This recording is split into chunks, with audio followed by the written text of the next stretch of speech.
Hi there, warriors, and welcome to this new live stream on the Uruguayan Heroes YouTube channel. And today is a dark day for us all because Uruguay have been knocked out of the World Cup, the fourth time that they've been knocked out in the group stages throughout their history, and it's the first time in since 2002. And it was a day of contradicting emotions. You saw Uruguay finally play well, but at the end of the day, we are out. And that is obviously what really hurts because this is a team that we all believed could go far in the tournament, make it to the 7 games, but it isn't to be. Alessandro, thank you, or Alessandro Farid, sorry, thank you for being here. Um, how did you experience today? Yeah, Uh, yeah, I know it's very exciting. It's really odd.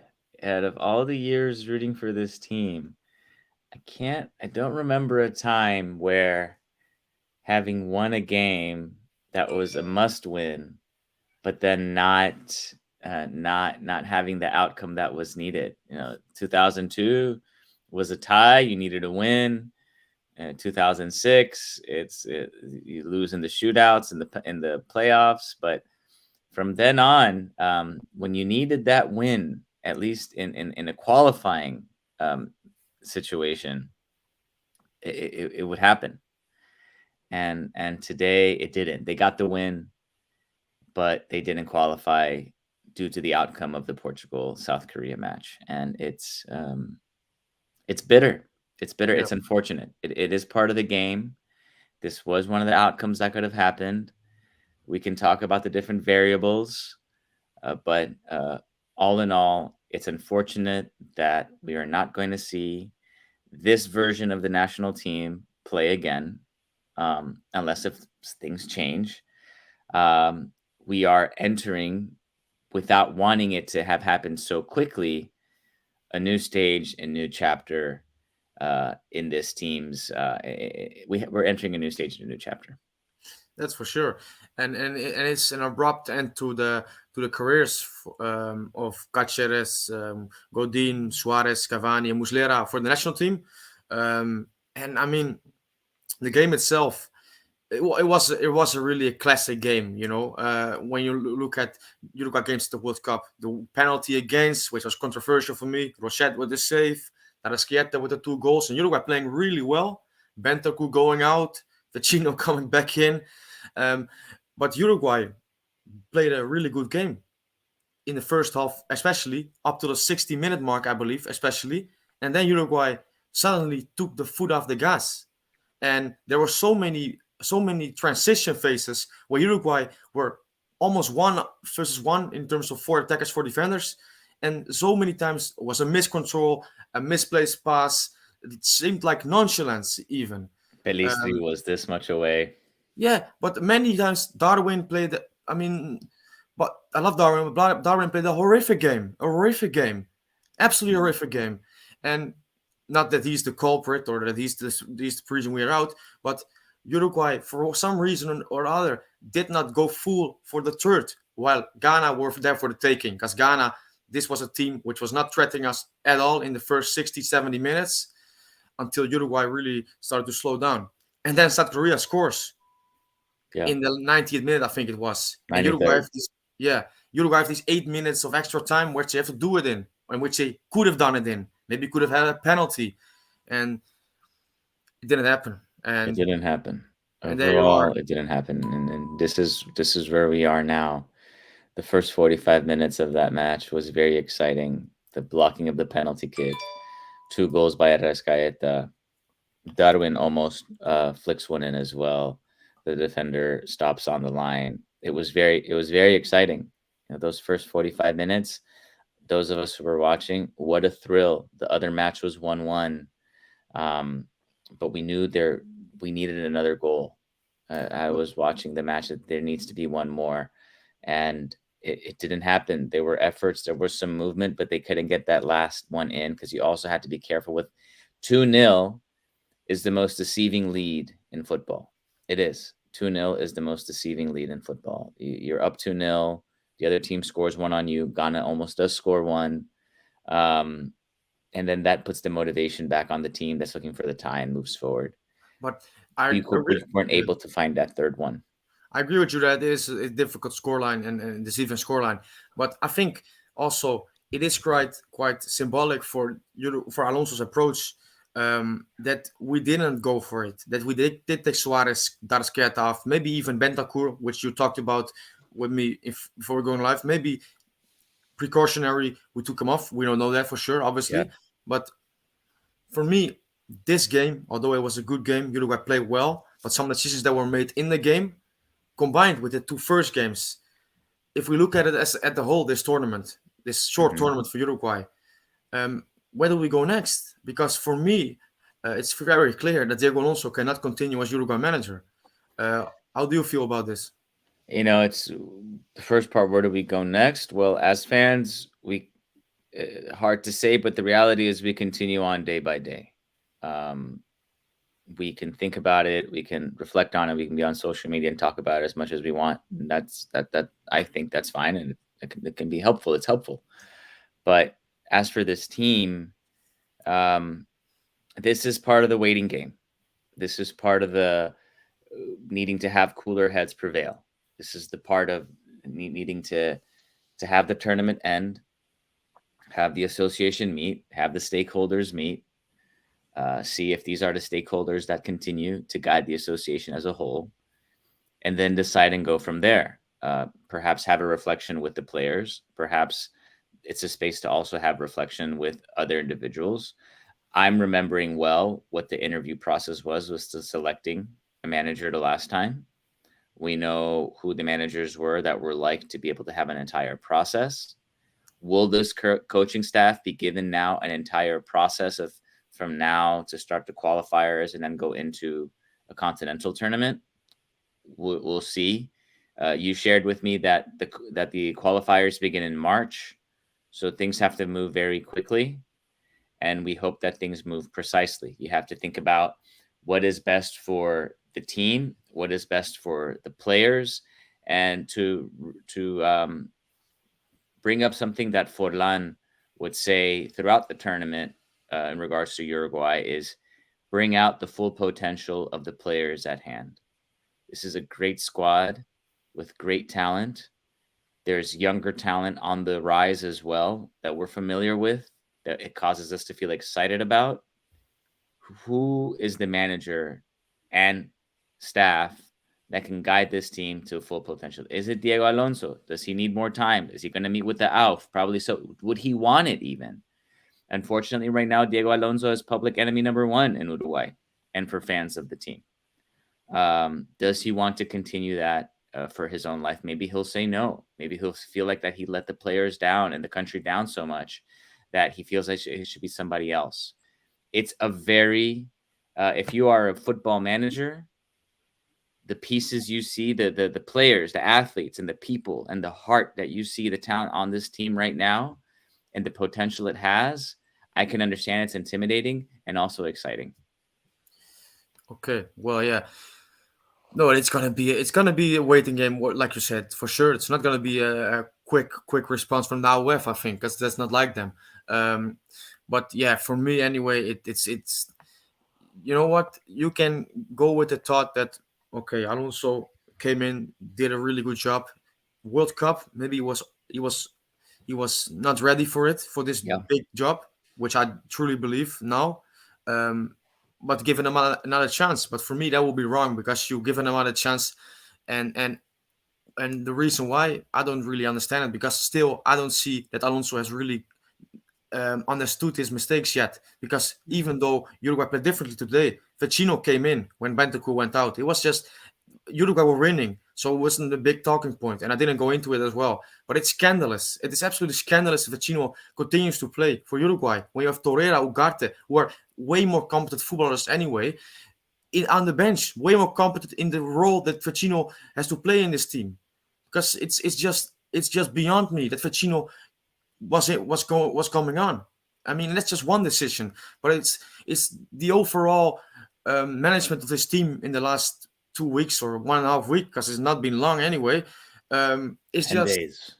yeah, it's 10 days. Yeah, it's for me it's unbelievable because I get what you're saying with that Uruguay. Yeah, this is transition, and we have a great squad coming up, which is true, and thank God for that, because there are countries in a nations football nations in a way worse state than we are. So Hmm. we can be lucky for this, or fortunate for this.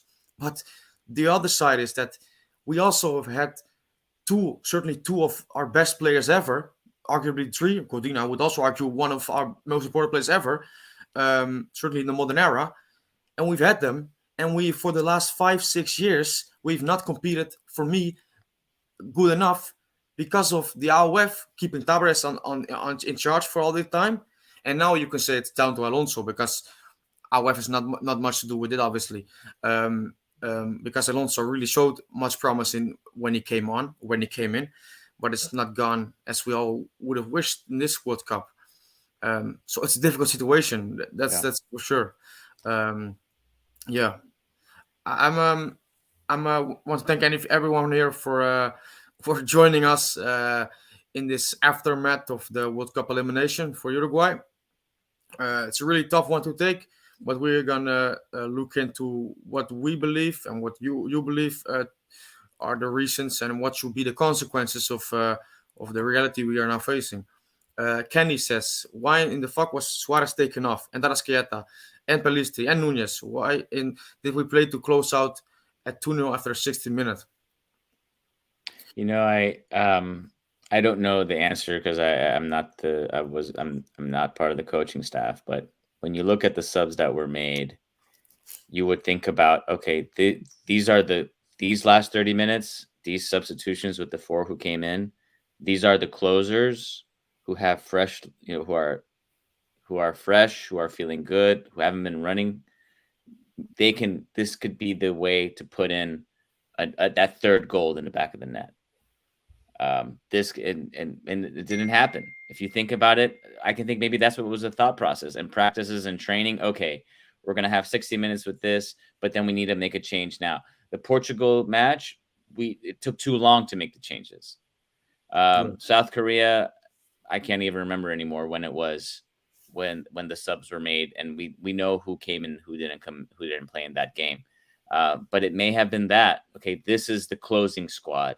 We still have Valverde in there. Great. You still have Vecino in there as a midfield, as that double five situation there. Great. The back line is doing its thing. Okay, we need a whole new offensive front four to come in to help push that ball in. It didn't happen. It didn't happen. Would have it been different if it was Torreira instead of Betancourt, instead of Vecino? Maybe, yeah, different person, different decisions. Would have been different if maybe it was Cavani instead of pulling out Nunez, keep Cavani there with Nunez. We don't know. It's unfortunate. The decisions, managers have to make decisions, and the decisions that were made in these three matches did not put Uruguay, did not give the outcome that Uruguay needed to be able to move on in the tournament. yeah. No, the subs, when I saw Cavani and De La Cruz coming on, I thought they were good subs, to be honest, because for Suarez, I was thinking, well, I can understand, because Ghana gonna push, and Suarez on the break, he's not the player for this anymore. So I thought, well, okay, that's logical to a certain extent, but beyond Alonso, you can also be realistic and look at Cavani this tournament, that he's not been able to make any impact at all. And I wouldn't go too harsh on him, but that's just disappointing for me anyway. De La Cruz didn't play well today, um, and yeah, he also could not make an impact to really make, or to take advantage of the situations which Uruguay had not many times in transition, which was disappointing. And that is not all down to Alonso, for sure it is not. But the substitutions, obviously, when you lose, it will be scrutinized, because that's the way it is in football, obviously. But okay. Jason Knight says, I don't want to give too many excuses, because over the course of the three matches, we were not good enough. But a penalty on Cavani not even being given is disgraceful.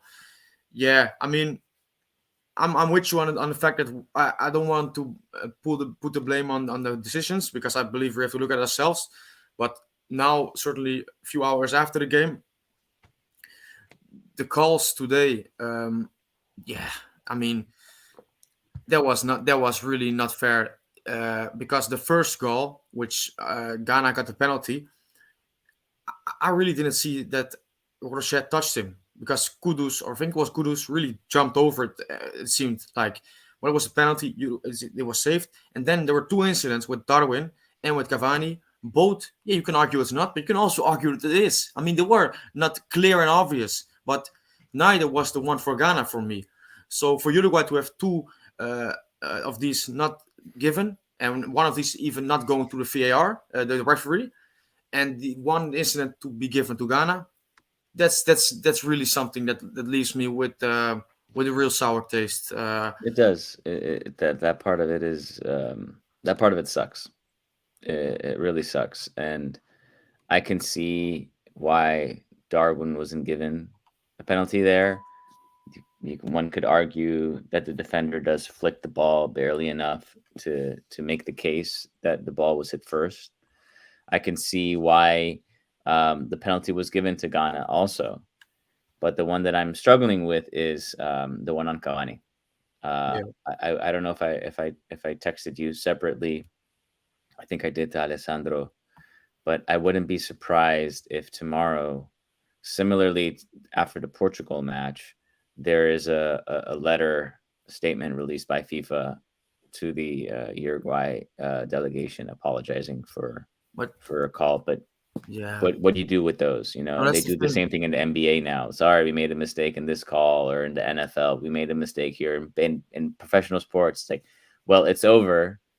Thank you so much, but what does that mean? You're telling me that there was a non-call in the Portugal match that cost this team largely, and now another non-call here, if a statement is released, that also cost this team to move on to the next round. It sucks. No, absolutely. Yeah, I really don't hope they will do this, by the way, because it makes it even worse. But yeah, we will see. Jared Samuel says, "I just feel gutted by how it all ended. You don't want to put yourself in a position to need help from another team, but that's what happened. Sad to see top players go out this way." Yeah, that is a really good point. That Uruguay were always dependent on the other game, but obviously, if we score more, we really well, we're dependent on ourselves then.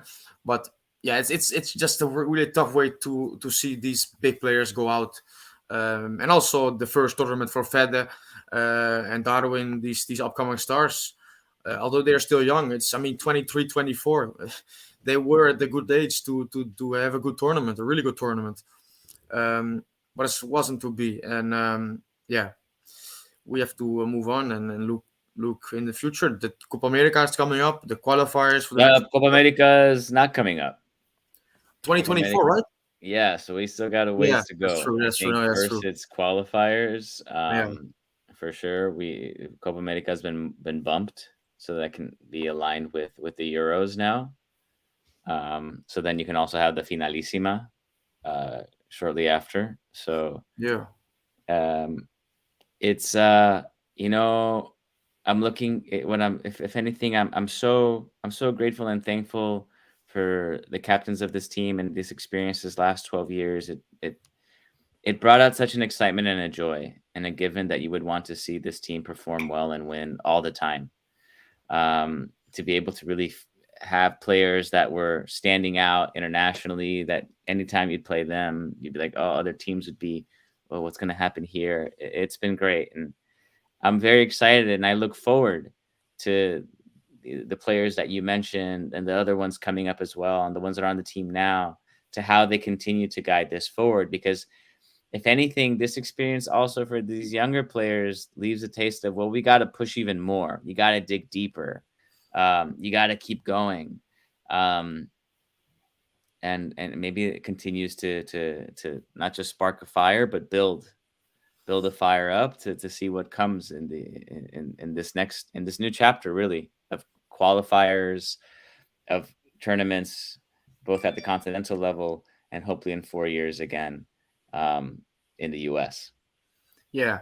No, I mean, that's a good point you make for sure, because a lot of the players that will be in the next World Cup for Uruguay, if we are obviously qualifying for this World Cup, are already in this team. And Yes. obviously, Uruguay still have to make some changes and transition because some older players are going out, which we all know who they are. Um, but a big or the spine or the really key elements of this team is already in the squad, which makes the possibility if we stick with Alonso or we get a new manager to really work in these upcoming 3.5 years. Yeah, 3.5 years it is. To really create something, to really create this new Uruguay. Um, yeah, so that is the promising thing which we can take from today. But that's tough to really to really stamp in. Okay. Cafecito Crew Gaming. What a line, man. Like, wow. Alonso crippled the momentum of the team to play it safe, and FIFA pushed it off the cliff. Yeah, Wow. and That's this is I think Miguel. This is oh, Miguel La Rosa from Twitter, if I'm not wrong. I'm pretty sure it is, by the way. So yeah, it's a great way to put it. Yeah, um, that's a great line, and it's also, yeah, it really captures what happened, basically. So I need to jump into this, man. I'm noticing the chat and the conversations. I wanted to avoid the whole last names and who's available, who's not. So I want to say a few words about a possible manager. If the okay, current staff doesn't continue, I don't think I don't foresee someone internationally being brought in to no, manage this team. Especially I'm seeing comments Bielsa or Gareca, uh, going back to Gallardo if he would now take on this job if it was offered to him. I think a manager or Martinez from Belt, wow, that was a joke, right? I saw it as so well, but um, so you have to really think about who it would be, and you'd have to really think about again the talent on this team. Is there someone who's Uruguayan who can guide this? Is it El Profe Almada? Does Paolo leave Juve now already? Paolo's only coaching oh, the under the what is it the U what is that one called? Is it the U-20? What is it? The Primavera side. Primavera, yeah, the Primavera side. So he hasn't touched that heavier side of things yet. Is it too soon? Is it Medina? Coito just got a job at Maldonado. Does he just say, "Sorry, Maldonado, I'm out. I'm going to coach the national team now"? Or do you want to know who I think should coach Uruguay next? Zidane, no question. He named his kid after Francescoli. All right, he brought up Valverde in Real Madrid, and there we go. You can quote me, Zinedine Zidane, here on the Warriors channel. Farid says Zinedine Zidane should coach Uruguay next. I wouldn't Give mind that, to be honest. give him a blank check. No, I wouldn't mind that, but yeah, I think the one which is clear is Almada for me. But we will probably go into this a little later. I'm Remember, just, Almada also has another national team yeah, Mexico, but that he has him on the if radar. he can choose, he will certainly go with Of course. Uruguay. Yeah, I he would. cannot, Yeah. but yeah, I get what you're saying, yeah, because yeah, both of Mexico and Uruguay have been knocked out in the group stage. Yes. So yeah, And I'd like to say if the association decides to keep Alonso, everyone can have their opinion to it. And then we'll see how. But here's the situation. Here's a thought in regards if Alonso continues. He's on the hot seat starting the first match of the yeah, qualifiers. Like he the would, moment yeah. this team begins to underperform, it's like But what's going on? for me, it's like he would really need some time for him to win me back, and probably a lot of others as well, because I don't see him changing up the kind of decisions which he keeps making. But yeah, we will. That's for later notice when actually the decision is made for the future. Agile Gursar says feels unreal, like a nightmare. Yeah, it does certainly. Relatively speaking, obviously to football, but Danny F here, Vecino and Gomez coming on was a joke.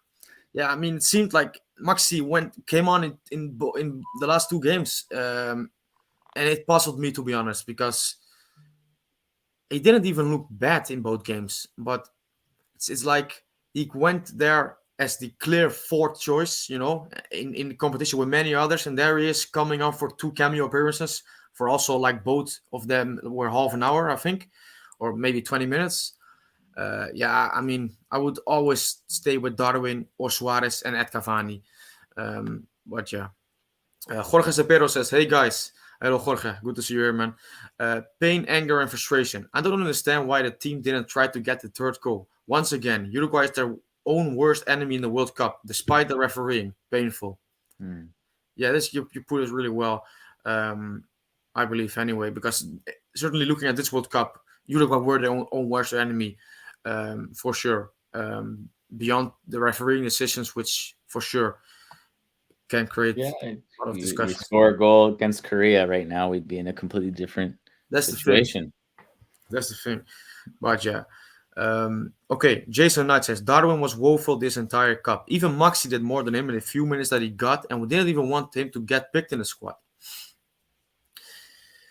Yeah, I mean, Ajay adds to that, expected more from Darwin and Valverde, even with Alonso's tactics. I thought the quality from the starting 11 for world class clubs would ooze through, like in Bentancur's case. Well, Valverde, I think did well, really well today, by the way. But certainly, first two games we didn't see Valverde as prominent as we saw him today. Um, Did you see his reaction to the penalty block? yeah, the to the referee that was brilliant. Yeah. But the thing is, I saw this after the game, and then it's nice to see, obviously, but I mean, it doesn't really matter anymore. That's a shame, because if you win and go through and you Yeah. see these things, it would really make it great. But yeah, that's the thing about it. Um, Cavacita Group Gaming says with 7.5 spots for the next World Cup qualifiers, World Cup, Copa Americas need to Copa America need to have a new focus. Okay, I get what you're saying. So Meister didn't put too much weight to it into after winning 2011. It certainly downplayed it with some comments he made throughout the years.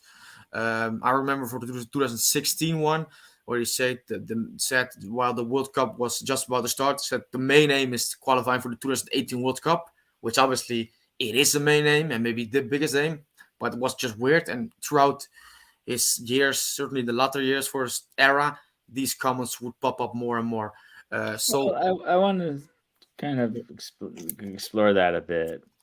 Yes, 2011, the team won it all, and it was very exciting.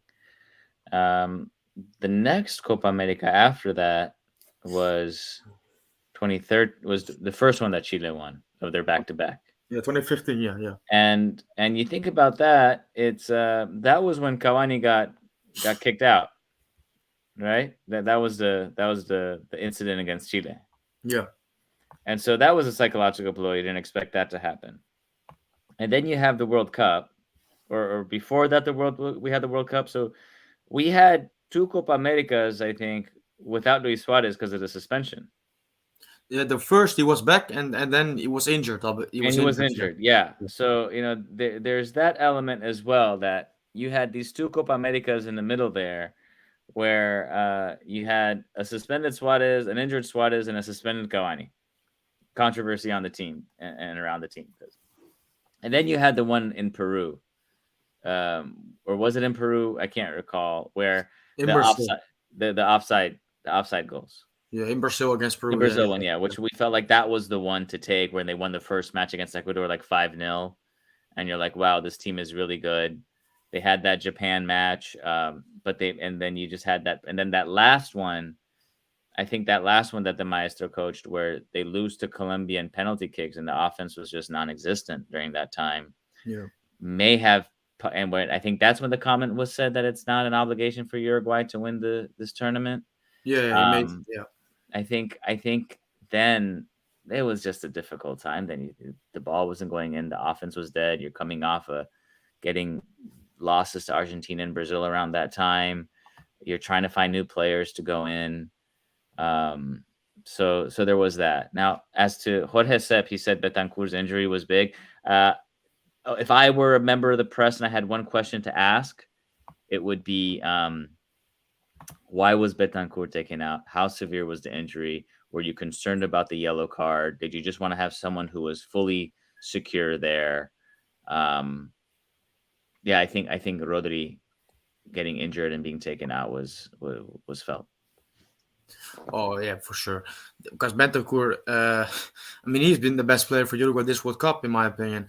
Yeah. And I mean, that's all and well. I mean, but he hopefully he's not too. Hopefully he's not out for many weeks, obviously, because he has a campaign to finish with Spurs. But yeah, we will see about this. Jorge Cepero says Suarez played a brilliant final game. Yeah, he was really good. He was really good. One assist was involved, obviously, in the first goal as well. And he played really well. I mean, winning many fouls, uh, just calm and a leader. Which I mean, whenever he's the captain of Uruguay, you can also see it transforms him a little bit. I mean, he's always a leader, even if he's not an armband. But when he gets it done, he's even more of a leader. He assumes even more responsibility. And yeah, Darasqueta, obviously, the two goals, their combination, their connection was really good. Darasqueta had his moment in a World Cup for Uruguay, which he waited for so long uh, after not really shining in 2018, and unfortunately, it's over immediately. And Darasqueta is a player that could still play in 4 years when he's 31, 32. But this was probably the best moment for him, looking at his age and his level he's showing for Flamengo this season as well. But yeah, that's just the way it is, unfortunately. Um, Araujo was missed in this World Cup. yeah, absolutely. I'm. Can you read out this comment? I'm really Yeah, have. Alf should really start looking outside of the country for managerial options. All Uruguayan managers play the exact same anti-football tactics. Zidane. I know I'm being funny, and that's quite a stretch to be able to think that Zinedine Zidane could manage this team or take this job. I think I wouldn't be surprised if managers like Gallardo and Zidane are people who are considered for the national teams of the countries that they're from. Gareca and Bielsa are available. Um, all things have to be reviewed right now, folks. All things have to be explored. Um, Conversations with players, conversations with certain perhaps consultants who used to play for the team or involved in the managerial spaces. You need to, and then again, the interview process of hearing people's ideas and projects out. We know that the last time there were conversations had with Almada briefly, I think, no? Yeah, that the thought was he would be better for an entire process, Medina for an entire process. And before the focus was who can help a team needing 3 out of 4 wins to get in. And it was between Alonso and Aguirre, and Alonso got the job, and he reached the goal of going into a World Cup. Now the question becomes, is Diego Alonso the person you need to guide the process forward? Now, here's a challenge with that we have to explore as well. Yes, qualifiers are in March. That's what they begin. But when we're talking about a process of an entire team, and I'm not just talking about the senior squad. I mean, Alonso helped fill in the spots right now for the 15, 17, 20 teams too.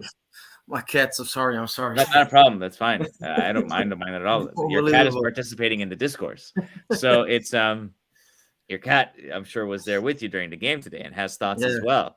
So it's thinking about, again, if you bring in a new coach, do you make sure that it's someone who are they going to want a full reset of the under 20, 17, 15 and squads as well, and bring in their own staff? Yeah. It has to be something that complements. And again, if Diego Alonso does continue on, which it has been expressed by the current president of the association that they aspire, aspiramos que Alonso siga. That's what they're aspiring today, but they're also not going to make any decisions right now because you need to have cooler heads to prevail. I do think he starts off on the hot seat. Yeah, for sure. I mean, yeah, because whatever you say about Tavares, and I mean, there are many good things, more good things than bad things about Tavares to say anyway, by the way. Um, but yeah, he never, I mean, even though it wasn't always easy, he always got us out the group stage, and certainly one great one decent run, and one run that was cut short because we all know why. Um, so this is a big blow. Yeah. A really big blow. So even if Alonso remains in charge, it's not going to be easy anyway. And Yeah. like you said as well, maybe he himself thinks, I don't know if I want to do this.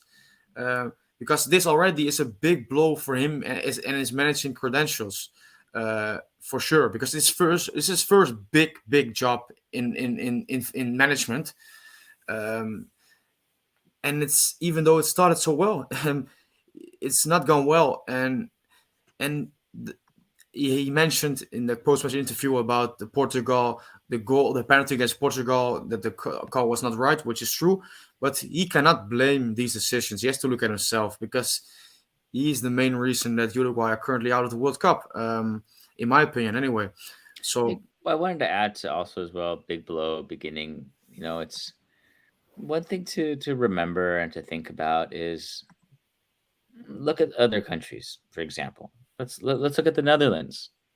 How many times has Louis van Gaal coached the Dutch team? I This is think his three third times. stint. This is his Yeah, third stint. yeah, You look at also examples in Brazil, in Argentina, in Colombia, uh, and managers can come and go. Even if Diego Alonso were not to continue to coach this squad, to coach this team, he's yeah, able to go off and manage elsewhere, gain experience. Doesn't mean he wouldn't be able to come back one future if he continues to do well. I mean, Tavares managed the team once, went off Milan, Boca, Vélez, eventually came back, was hired again. So I'm very sorry for whatever he's going through right now. I can't imagine what it's like, but I'm very sorry that he is, because uh, to know, again, you're public enemy number one, and it's not just that you broke the heart of 3.456 4 million fans around the world, but your own heart right now is broken because of what happened. yeah. So it's we'll see. We'll see what the weeks after the World Cup I tells felt us. for him as well, to be honest. I mean, watching the post-match interview, I mean, you're human after all. Even though you didn't agree with some things he's done, it was tough to see as well for him. So yeah, we will see what happens now. Jorge Sapero says the refereeing wasn't good for Uruguay, but what leaves an even bitter taste is that we saw in the final match that Uruguay should have played like this earlier. Yeah, 4-4-2. Yeah, no, for sure. Tarasqueta, I mean, in Brazil, they are killing Uruguay or the manager anyway, Yeah, because I spoke with like Brazilian fans as well. That Tarqueta, if he's Brazilian, he would probably be in the starting 11. That's how good he is, and that's how yeah. much they rate him as well. So that's even more puzzling to this I all. was also puzzled with Valverde being dropped back so much in Yeah, these three matches. and he did well this game, by the way. But again, for the complete tournament, yeah, for sure, it wasn't. It was never the right decision, and which we all also, or most of us anyway, uh, saw from the beginning, which makes it even more frustrating. Um, Edgar Giribaldo says Darwin was awful in my opinion. Unfortunate, maybe nerves, but his designed role did little to help him, and he did so little off the ball to make an impact. Well, you also have to know who you're playing next to.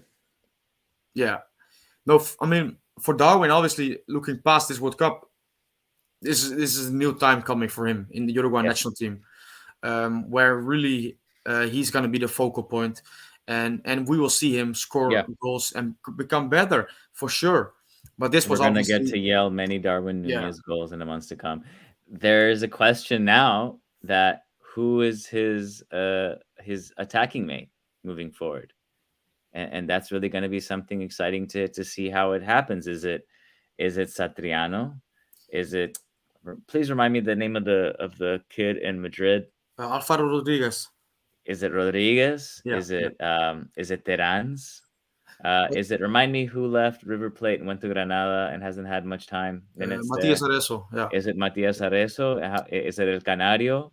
It's quite an exciting time. Who's going to be next to this Darwin Nunez guy?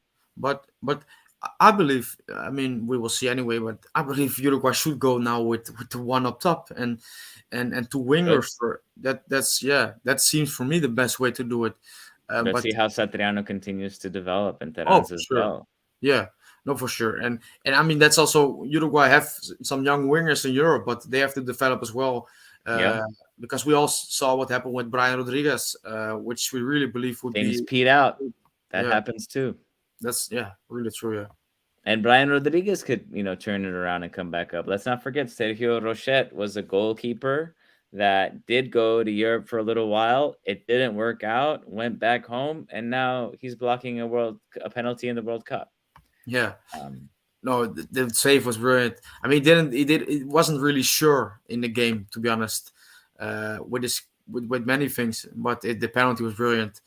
And yeah, I like Rochette as well, to be honest. I really like the character he is. Um, Cafecito Group Gaming says, I would love Zidane, but he would leave after another Bonudo moves from the AOF. Montero, give him time in Italy. He could maybe be ready for 2030. I'm sort of okay with Alonso, but he has one Classico max. Okay. Um, you're okay with Alonso continuing? Miguel, okay. Yeah. yeah, I mean, if you are, No, that's fine, by the I way. don't know, Yeah. yeah. But there's a lot of question. It becomes, what is the identity? Does Boyet leave Greece? No, I don't want Paul yet. Yeah. Do you all of a sudden feel like Pablo Garcia is the guy? I'm just throwing names out there, Aguirre hasn't gotten a job yet, right? Diego Arrigo hasn't gotten a job yet. No, no. Do you ask Maldonado, how much I got to pay you to fire the guy you just hired? I know Almada when he was coaching in Ecuador and in Mexico, and his contracts with the clubs that he signed, he has an out clause. Before it was if two teams called him, Ecuador or Uruguay. Yeah. And I wonder if this time, if he has the same out clause, if it's Ecuador, Mexico, or Uruguay. He has confirmed that Mexico has called him in the past. Yeah. And Ecuador as well, I think. But yeah, no, I think we can talk about managers, but yeah, it seems now that Almada is the right choice. Certainly, when you are now going into a process again, and not like immediately 4 games you have to deliver, which probably Alonso maybe is better suited to. Um, he certainly did well in his qualifiers, but Mm-hmm. Almada, um, what he's done in the clubs he's played for is not winning a lot of football games and also winning some trophies. Not that many, but he's never also been. He's not always been at clubs that should win. Santos Laguna, for example, yes, a good club in Mexico for sure, but it's not with for example like a Club America, a club like that or Tigres. So, but he's done well everywhere he's went. River Plate, Montevideo, Barcelona, and Ecuador, Santos Laguna, Pachuca, and he's not only done well results-wise, he's played well, attractive football. He's been loved for this, and furthermore, he's always been able to promote youth and also really promote from within, even though it's a player that's there, maybe not doing that well, to really develop players. And among these players were players that were playing in this World Cup. For example, I think his name is Felix Torres from Ecuador, the center back Yeah. at Santos Laguna. He played with him, and I think a right back Kevin Alvarez for Mexico played also. I don't know how much he played, but he's also played for Pachuca the last year, coming from the second team. That's Almada. So there are many good things about Almada, and for sure the jury is out if he's ready for a job as big as this because he's never done it. But from what I have seen and heard as well from people who are way closer to, for example, a club where he works at, they are so full of praise for him. Um, and for me, it seems really exciting to have Almada in charge. But yeah, that's just only. I mean, we are not sure Time what's. will tell. Yeah, Time will absolutely. tell.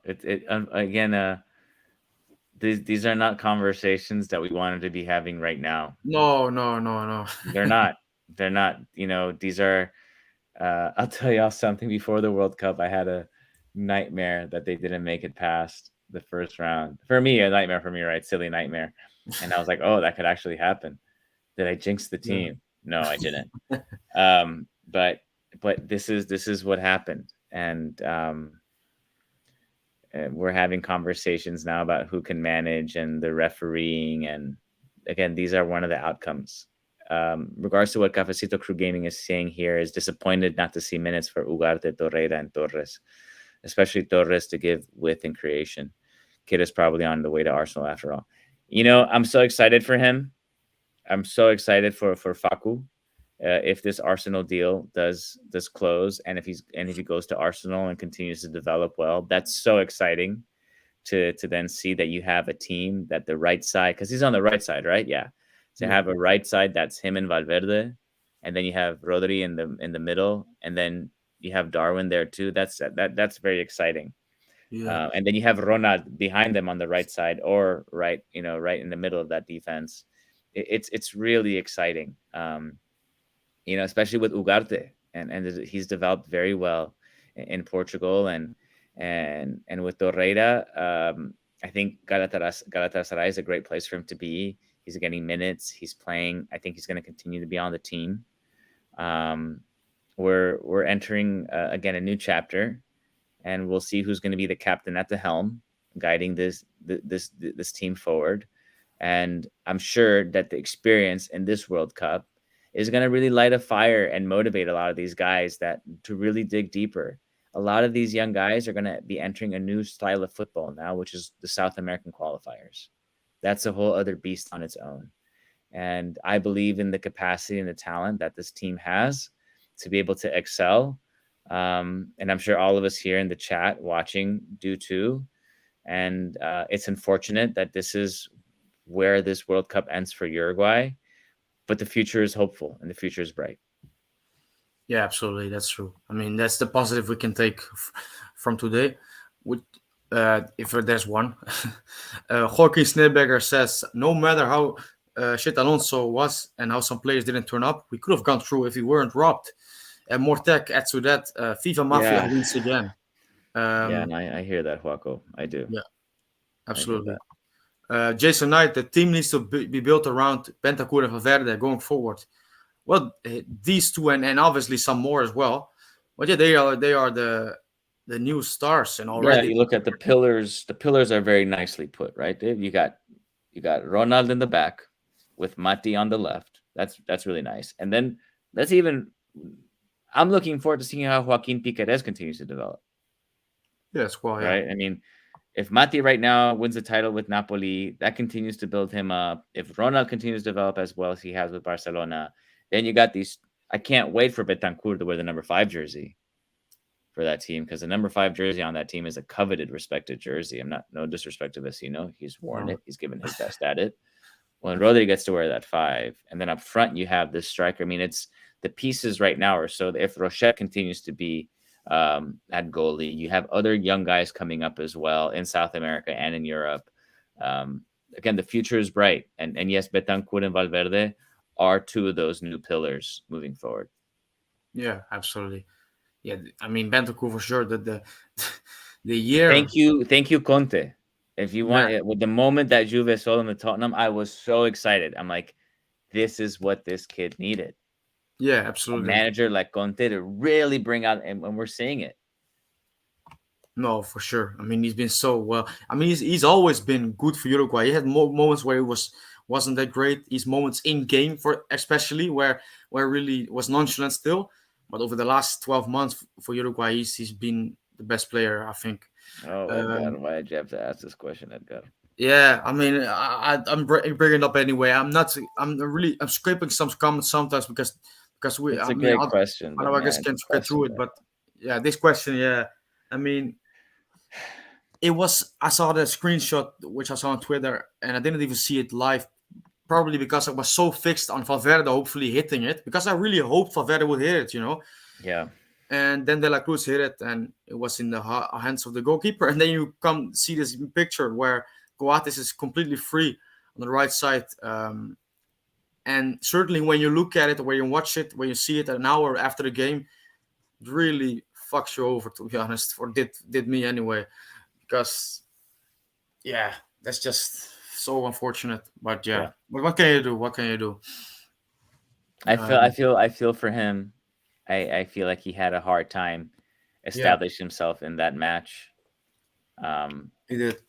you can. I feel sorry. I feel bad that it just looked like he wasn't able to get his footing into it.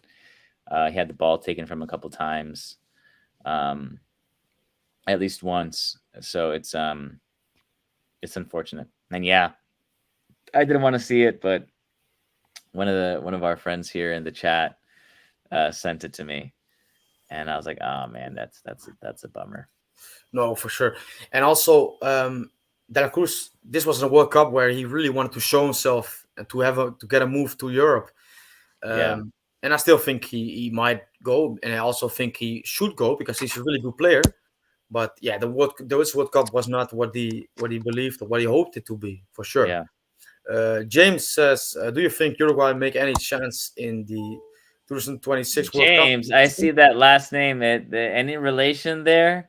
He's he's my brother. He's my brother. I don't know why. Thanks for watching, James. I was just only saying James because I saw already, and I appreciate it, James. Thanks for watching, James. Keeping us going.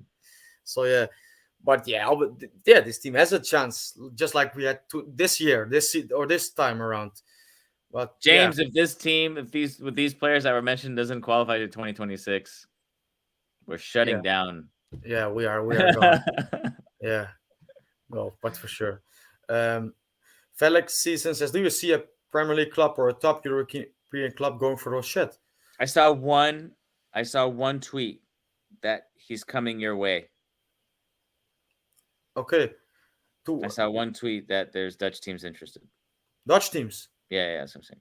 Okay, well, yeah, but for me, he has to go to Spain or top European League. But I don't think this World Cup, it's not like he was bad, but he's not really shown the best of himself. Yeah, the penalty save for sure, but other than that, he had some nervy moments in the opening game with his feet with his play on the ball, and Yeah, today as well, he had some nervy moments where he went out we were. Yeah, to catch the ball and he wasn't really well located. So yeah.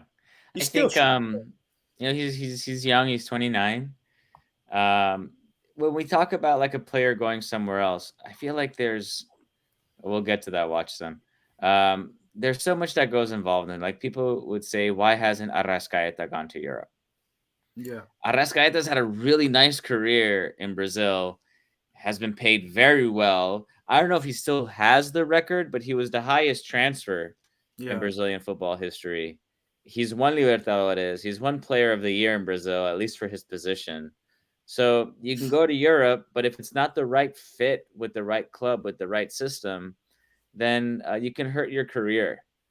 Same thing with Nico. Even though Nico is still young and he can make it out there. Arrascaeta is 28, so we'll see if he does make it out there. But then there's the cost of what the club wants for the player, and what kind of team wants that player, and what do they want to pay and invest in. So there's a lot of things, like you wonder, why did Facu Torres go to Orlando and not to Europe? Well, Orlando paid very well. I think Facu ended up being the highest transfer ever in Peñarol history.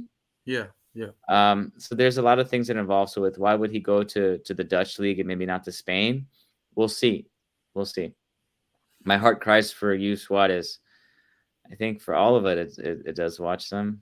yeah. I mean, I mean, because you saw also when Suarez on the bench, you wanted to be on a pitch so bad. Because if Suarez was on the pitch, I'm absolutely certain we would have scored. Absolutely certain, to be honest. mm. But yeah, it's a cruel end to a great career.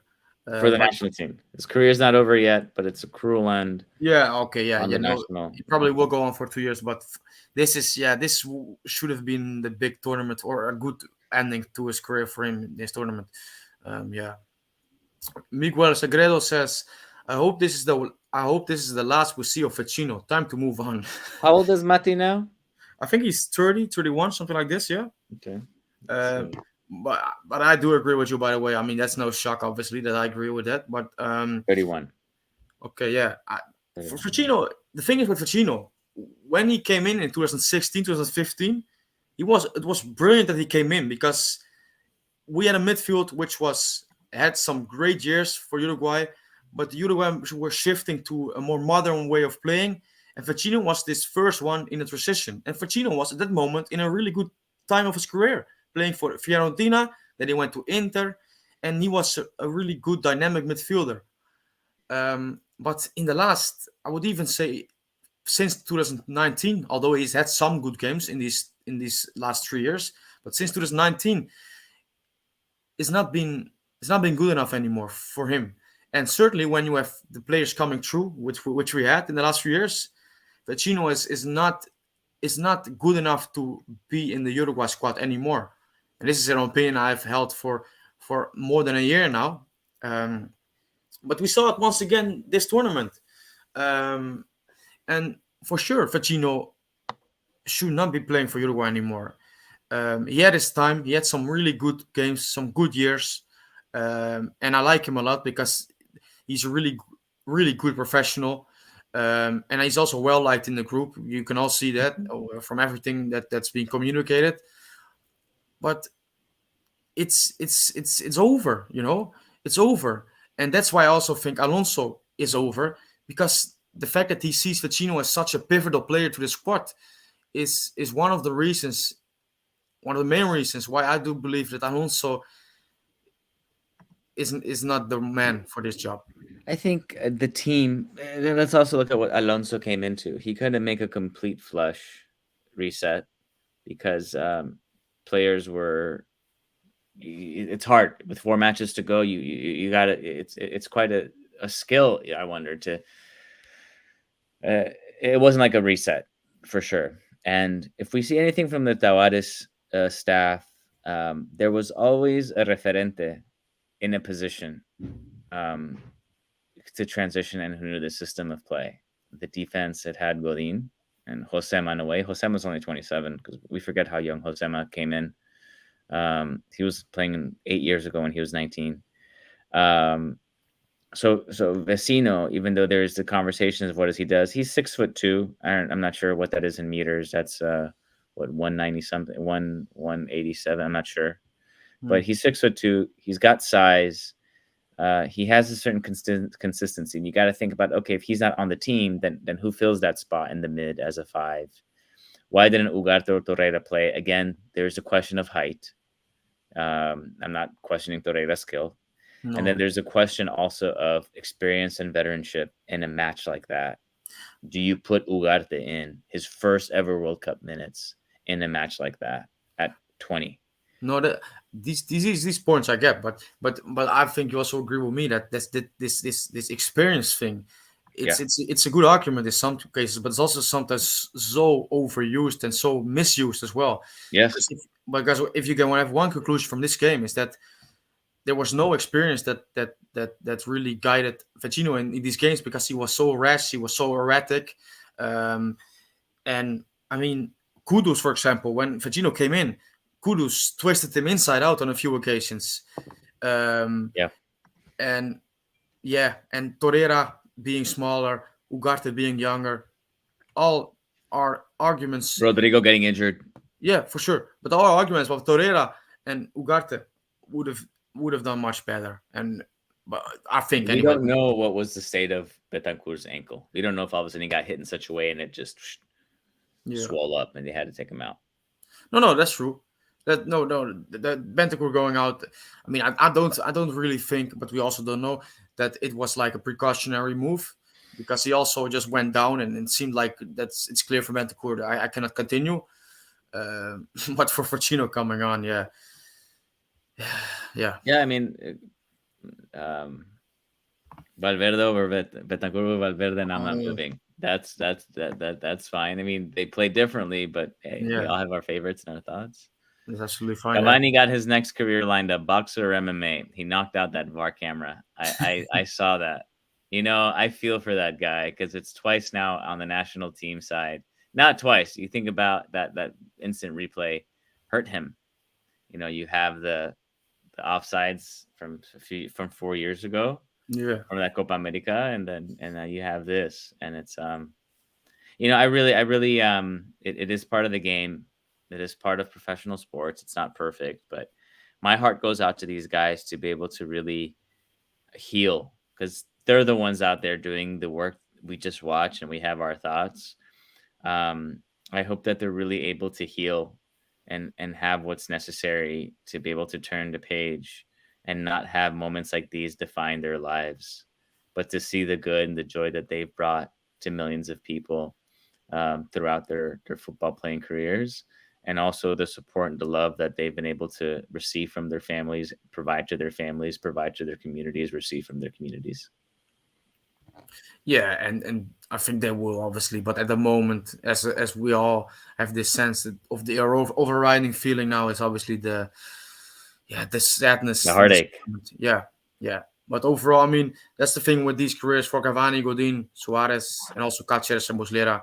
Um, in a couple of years, these moments of sadness, they will kind of heal a little bit, not completely, and the moments of joy they have given us, they will really be the things we remember the most. So yeah. uh, Baron or beef dip. Is it true that Bielsa is Uruguay new manager? No, it's not No, true. it's true that Zidane is the new Uruguay manager. No, Bielsa, I just saw it as well. The rumor coming from a Argentinian journalist. I wouldn't even pay attention to it at the moment. I don't think it's gonna happen. No, If but we will see if it does. And I don't want it to be honest, but we will see. Leo that would says, be very disrespectful if already that's the thing. yeah, and That would be very disrespectful. I also don't think. I mean, it's a bit. This is the moment when some journalists, or not only journalists but people in football, they want to make a name or they want to get some clicks, obviously, and it's a good moment to do it, because Uruguay is in a state of chaos and or the Uruguay national team. So if you present something, which is well the new truth or the order, then yeah, it will get clicks, will get a lot of attention, but I don't think this is the case that Bielsa is appointed. And even if he will be appointed, it's surely not already being decided now. That's just bullshit. That's bullshit. But Yeah, look, this has gone viral. the tweet from him, the journalist, Yeah, yeah, this but thing obviously, has gone viral. Go on your phone, write his name. yeah, yeah, see it now. Yeah, no, yeah. That's the thing, it's gone viral, but it's complete bollocks. I'm sure it Yeah, is. yeah, being reported, nothing confirmed or official. No, no, but anyway, we that's okay. Or not okay, but that's the way it is. Leo says we need Guillermo Almada. He's Uruguayan and his tactics are different from the other Uruguayan coaches. He also thinks about the long term. He's done well in Barcelona from Ecuador, Santos, and Pachuca. Yeah, he's the leading candidate for me. Um, we will see. We will see what happens. This Oh, is let's have a look. ridiculous, man. I'm telling you, man. Putting these Jeez. things out there, this other person is like it's hasn't even been 12 hours since the match ended. They're still haven't packed their bags to leave. They don't have their flights booked and who's gonna go where because not everyone's going back to Uruguay right now. Players have to go back to their clubs. Darwin Nunez is going back to Liverpool. Maybe he's going to have a week or two off because of the holidays. But yeah, these things are ridiculous. And all of a sudden, an hour or two, just hours after a match, you're already saying who's the next manager of the team. No, that's not necessary. No, no, absolutely. Alessandro, by the way, he's in the chat. You can join. Yeah, I sent you the Sí, link. Alessandro, vení, entra, pasá. So you can join. Yeah, for sure, you can join. You have the link. We will go for another I'll half get an some hour. mate ready. Okay, Jorge Zabero says, serious question. Do you guys think Uruguay will win the World Cup again? Yeah. Look, I'm gonna let you take this question. I'm gonna Jorge, get some new water because I Jorge, really thirsty. So yeah. Uruguay hasn't hosted a Copa America since 1995. Uruguay's never lost a tournament that they've hosted at home, being a World Cup or a Copa America. They've hosted one World Cup. Do I think that Uruguay will win the World Cup again? Me personally, yes, no question. But of course that's not the case. And currently, 32 teams go to the tournament. In 4 years, it's going to be 48 teams going to the tournament, and maybe we can spend a few minutes today also talking about the format that's coming within 4 years, or um, how it's currently set to run. I have a lot of concerns about how the next tournament is being set up, but the next tournament is 48, and it becomes much more difficult. And but I want to, if we can, Alessandro, welcome. Keep snacking, stay hydrated. Those are all good things. keep the Hello, body everybody. working on other things high. Can you guys Um, hear me okay? yeah, Yeah, it's all coming good, in all good. clear. Awesome. No, I was just, eating some candy, drinking some water, Good, relaxing, good, enjoying, good, trying good, to. good. Go get a massage. It's a good day for a massage. I wish. Very Um, stressful day. yeah, yeah. Having conversations you didn't want to be able to have at the end of the group stages, but yet here we are. I wanted to have a couple minutes about this question here. What do you guys think Uruguay will win the World Cup again? Um, if it's okay, and it's still, I know we're months away from qualifiers, and the next qualifiers are different. There will be an extra CONMEBOL spot as well, because we're going to be going from a 32 team World Cup to a 48 team World Cup. Now, here are my concerns for the next World Cup. If the format of the next World Cup, the way it's currently set up, Uruguay would have been out after the second match, because in the next World Cup, it's groups of 3, which means one team, I think, has a week off when the other two are playing. So let's say if you're Uruguay and you're in a group with South Korea and Portugal, and only 2 of you are moving on, you end that game 0-0, that first game, and then you go and you lose to Portugal, your tournament's over. You're sitting there waiting to see what happens with a Portugal South Korea game, because you don't have a third match to play. I'm very concerned about that format, what that does to a sport. And all of a sudden, if you're in a group with Brazil, you're in a group with one of the more stronger powerhouse teams, it's a very hard thing to be able to. Hopefully that there's a way to change what the format will be. I don't know. I see that there's been some pushback recently, but yeah, I hope that they will win again. And I'm I wonder if the AUF has also. I wonder what have been the reasons why Uruguay hasn't hosted a Copa America since 1995. I wonder if it's because of that concern that they've never lost a Copa America when they've hosted it at home, and they just want to avoid not being able to. No, we've been around. We've done the ring around, because right now Yeah. it's scheduled for Ecuador to host it. Yeah, I think Oh, We've that's right, already had an right, yeah. Ecuador Copa America, and they're saying if Ecuador has apparently, from a report I read earlier, relinquished not wanting to host it. So Peru is saying we'll host it, and we had a Peru Copa America, so it's In 2007. yeah, 2007. So Yeah. um, it could also be a stadium situation. Uruguay not having the infrastructure, but you have 3 larger stadiums now in the country. So um, we'll see. Anyway, those are my thoughts. They will win again. Of course, we got to put more stars on the jersey, man. Can't keep it at 4. It's a bit of a loaded question, because like you can give the broader answer like you just gave, or you can get really into it, really systemic, and go into like what's the problem with ALF, the problem with the league, the problem with the culture. But I mean, I think that's I think I wouldn't be giving it justice having a conversation like that the same day that Yeah. of being eliminated from the World Cup. But the players will always be there, and with the amount of history that Uruguay has, they'll be knocking on the door again. But there are, I think, 3 to 4 things that can be done structurally and in within the AUF and culturally as well that will help us in terms of getting closer. But we have the players to do it. I don't, and the history. So that alone can drive us forward. yeah. No, I agree. But Alessandro, we've talked about the game and the tournament. Alessandro, have you seen the reports of who's Uruguay's new manager? It's gone viral on Twitter. Have you seen it yet? I haven't been on Twitter since that final whistle Did you went. not hear? It's gone viral. Marcelo Bielsa is the next coach of the team. Oh, I can't wait. No, we're not making this up. We checked right before you came on. It's gone viral on Twitter. Oh, beautiful. Yeah.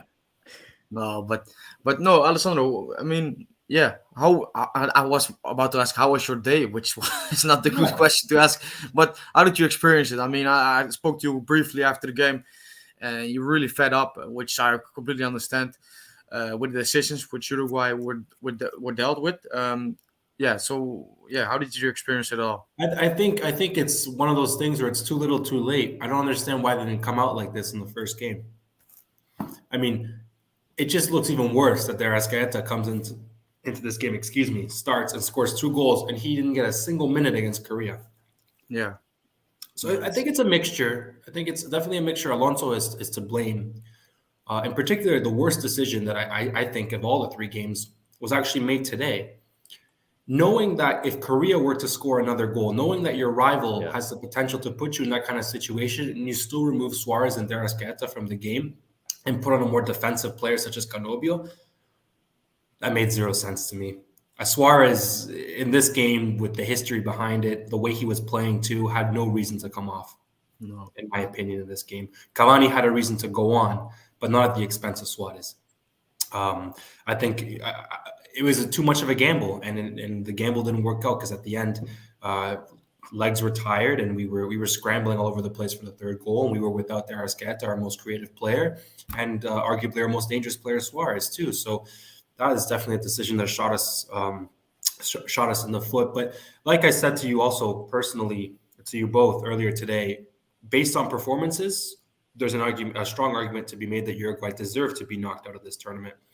But I've seen teams put in less and get more. And, sometimes it's not just about performances. It's also about things falling your way. And that's not, I'm not referring directly to hitting the post. Obviously, if Godin's header went in, if Valverde's long shot went in against South Korea, would be a different story. But I'm referring to the call, to the referee's call. I think there's no way of putting it because I'm trying, the more I watch the replay, the more I'm struggling to find the argument for how it's not a penalty. It's a penalty. It's a penalty Monday, Tuesday, Wednesday, Thursday, Friday, Saturday, Sunday, and that's a mistake. And the VAR is the purpose of the VAR is to correct a mistake that the referee has made.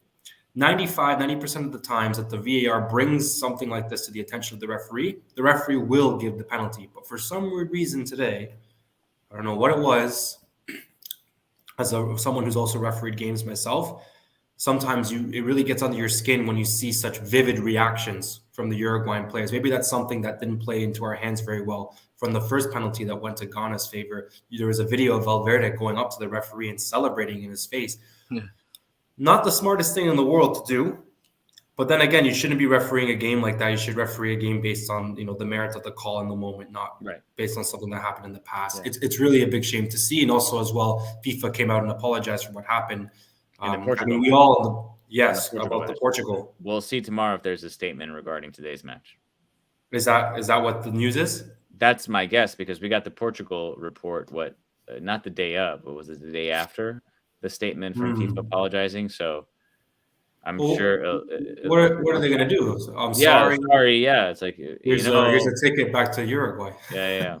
We're going to remember the next time, guys. In a way, we'll remember. Somehow we'll remember. We won't tell you how. Okay. Look, if we want to go down I can go down the path of conspiracy. No, I really want to stay away from conspiracy. That's my idea here. But it's very rare. I will put it like this: very rare for a team to have two major calls like this go against them in back-to-back games in what is supposed to be the highest level of officiating in world football, such as the World Cup. But sometimes things don't fall your way, so that's fine. No, it's hard to take, absolutely. Because also in the game, what I didn't like the referee, not only for these decisions, but also because Ghana were making some challenges which you could argue were yellows, and then Suarez, the person he is in the pitch, he complains and he gives the referee gets a yellow because he's challenged obviously for his there So we're already some inconsistencies in the way he was refereeing. I'm not saying that. I mean, Uruguay could have gone for the third, obviously, but these things, like you say, you need a little bit of luck as well for things to go your way. And did we deserve to go through? Maybe not. But at the end of the day, like you also say, there are other teams who did way less and also went through. I mean, Portugal, I think they drew 3 times, and they went through to the to win the Euros. I mean, just to mention an example. So it's hard to take for sure, and certainly because it's not been the first time where things like this happened.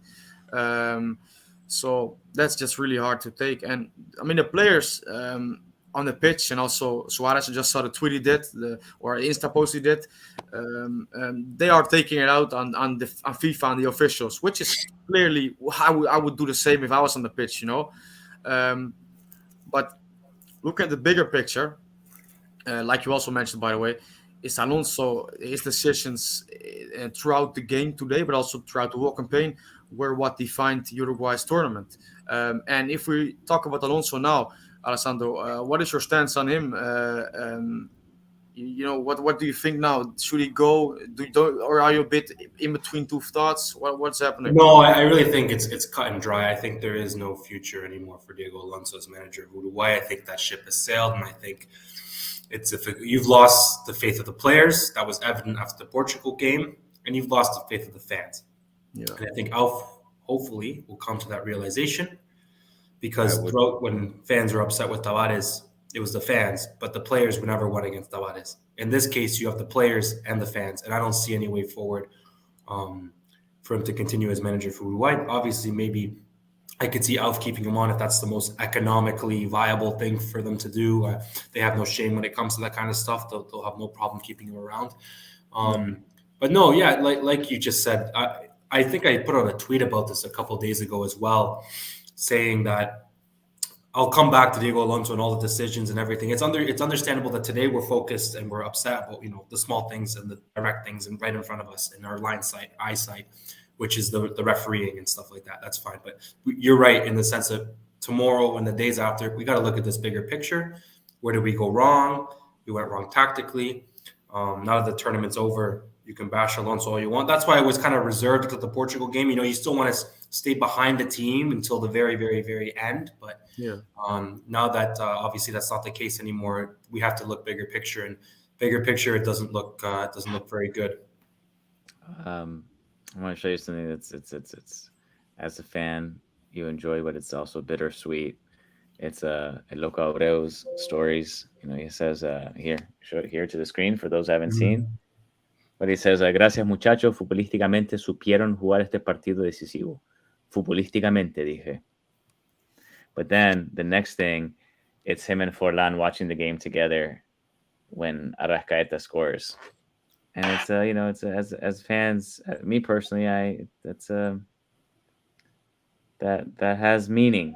That has meaning because you know what these players have meant throughout the years, and it's you feel it for them. You feel it. They're cheering him on. They want to win. You want them to win, and it's over now. There's a few things, Alessandro, to update you. Ignacio Alonso has already come out and spoken to the press. Okay. He said the word he uses, aspiramos que Diego Alonso siga. Hay aspiraciones. But that there's a lot of things into that. Okay, uno puede aspirar muchas cosas. You can aspire to many things. The question becomes, is Diego Alonso currently public enemy number one in Uruguay? Want to continue that run? We were speaking earlier in this conversation. If you do a managerial change, is it a complete reset as well of the U20, 15, and 17 managers as well? Do you want to go that deep? There's a lot of questions at hand. The economic question as well is there. There can be questions of Almada.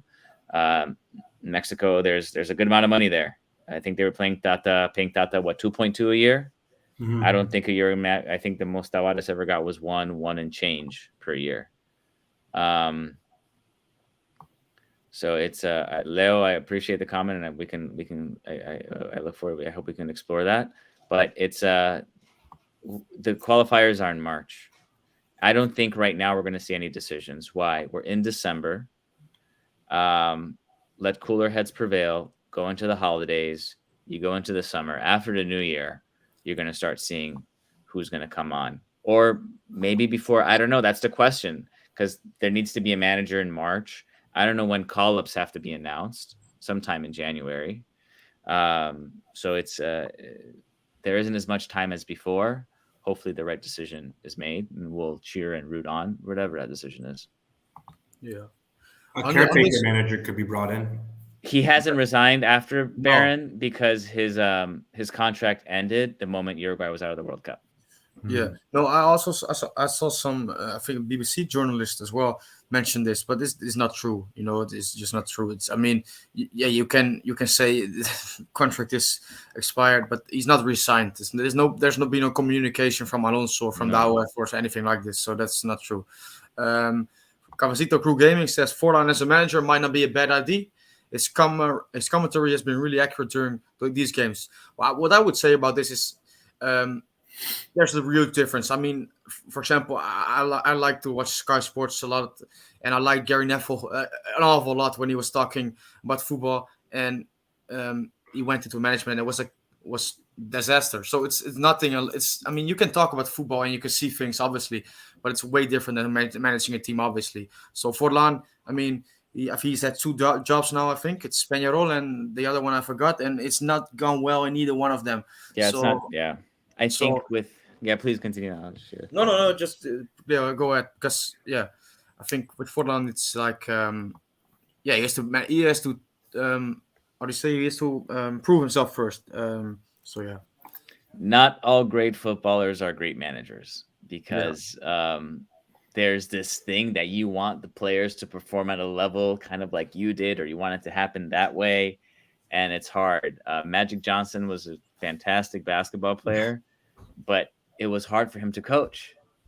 I think with Forlan, one of the best Uruguayan players that we've seen in recent history, I'm sure he would love to be able to continue to develop as a coach, but he also think about his mental health and his well-being and how he continues to develop as a manager. yeah, no, for sure. But I mean, Doesn't mean he wouldn't be a great Uruguayan coach. Steve Kerr, if we want to no. talk basketball, he was announcing and GMing teams, and he gets the Warriors job, and well, look what the Warriors are now. So, Okay. And talking about this generation, the last generation, I mean, Russo Perez, I'm sure he's the assistant for the under 20 manager. yeah. So yeah, we will see. I mean, that's the thing we will see in these upcoming years. That the new generation is coming up, and there will probably be some of the former internationals being involved, maybe in a setup. I could certainly see this happen with maybe someone like Forlan, not as the leading manager, but maybe as part of the staff. You never know. Um, but yeah, looking at the managers right now available for in Uruguayan football or in Uruguayan managers worldwide, Almada is the number one spot or number one pick for now. Petzolano, yeah, you can argue he's done a good job for the Cruzeiro, but I would believe it. I think it's still too early for him. So yeah, it's gonna be interesting to follow this. But for now, it's still the comment like the selector makes. This is probably the overriding emotion. Alonso too little, too late. Very defensive, very negative. Even in today's game, when Ghana was against the ropes, Alonso went back to a defensive pose. Could have dealt a killer blow. Yeah, I mean, I think we all felt this in the period from when Uruguay scored, and from to the 60, 70 minute mark. Uruguay, I mean, Uruguay just had so many opportunities, not particularly in goal scoring chances, but opportunities to deal the killer blow if the transition was way better. But we were sloppy, unfortunately. It was desperation at the end. Yeah, The last 20 minutes, it did not look like a professional football match. It just was like everyone was no, just doing absolutely, anything crazy. It was ridiculous.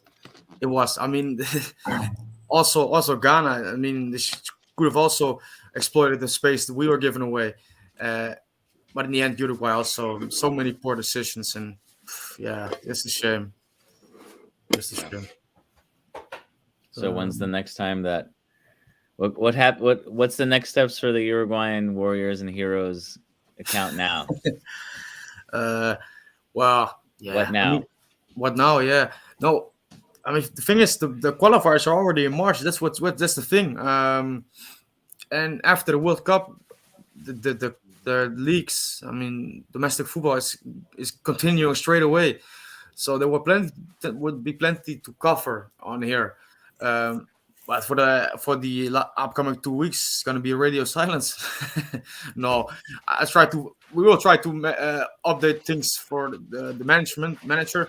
But yeah, it's a shame. We wanted to be in this tournament. Yeah, going all the way, and that's what's gonna happen. So yeah, it's what it is. It's a shame. You could still talk about the other games. There'll be lots to talk about. No, that's true. We could do that for sure. Maybe throughout the game even. That's maybe better. Yeah, Because obviously, well, no. What I mean, I remember we did it for Uruguay Chile when the last game. which was quite fun to be honest. Um, so yeah, we will see. Could A happen better for sure. time. Yeah, A better time. Yeah, yeah. I mean, qualifiers that beginning was March. Alonso that I loved. Then I remember that game that the Uruguay were 2-0 up or 1-0 up, and Uruguay were pressing until the 90th minute in Chile's Oh half. man, as a Yeah. what was He, the he didn't he didn't make it easier for himself either with the comments that he was saying, like we're gonna do this, we're gonna do that, we're gonna No. attack, we're gonna be brave. Yeah. That's the thing. I mean, don't you? I believe this, but Alessandro and Farid, no, don't you think the job was just too big for him in the end? It seems to me like this is the case. yeah, one could say maybe there was over analysis. Yeah. Maybe there was just over analysis. Maybe you overthought it. Sometimes when you overthink it, um, that could be an assumption.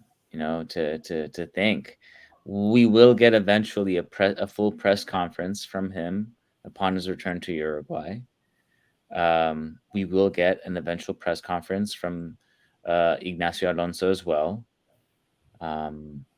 Yeah, but for now, we just need to let cooler heads prevail and see where it comes from. All these reports of different managers, especially Bielsa, put it aside. No decision is going to be made at this time. My hope is that also things on within the association doesn't go up in flames. You wouldn't want that kind of No. situation. That has happened in the past. You don't want all of a sudden a majority of the executive team wanting to have elections now and change president out and have a new president come in and have to look for a coach and with the entire new executive team, you don't want that. Um, it reminds me of sorry if I'm going to bring up baseball, but the best team in baseball this season record wise was eliminated in the first round of the playoffs. And when their head of the team of the organization on the player side spoke, said we didn't expect to have these kinds of meetings with the press now. They were thinking that they go much further, especially with the team that they had. And I feel like with Uruguay, we just have to let cooler heads prevail. Time is of the essence as well. But hope, as fans, we will root them on. Whoever's there managing the team, we will have comments on who's getting called up and who's not. And we're entering a new chapter. That's bittersweet because we didn't want this chapter to end this way. It's more bitter than it is sweet, but again, the future is bright. No, that's right. I mean, sometimes in life you don't get the closure that you want. Obviously, would have loved to have an ending, a beautiful ending for Suarez and Cavani and Gorin. Although Gorin forced himself into this ending one way or another, some would argue, and obviously Muslera as well, who did very well and sort of coming on as a mentor for Rochette and helping him out and being a good supporter for him from what I saw in the footage of the training. But that's how it is. Sometimes in life, sometimes you run into people, or sometimes the last time you see someone is at the corner of the street at the bus stop, and you never see them again.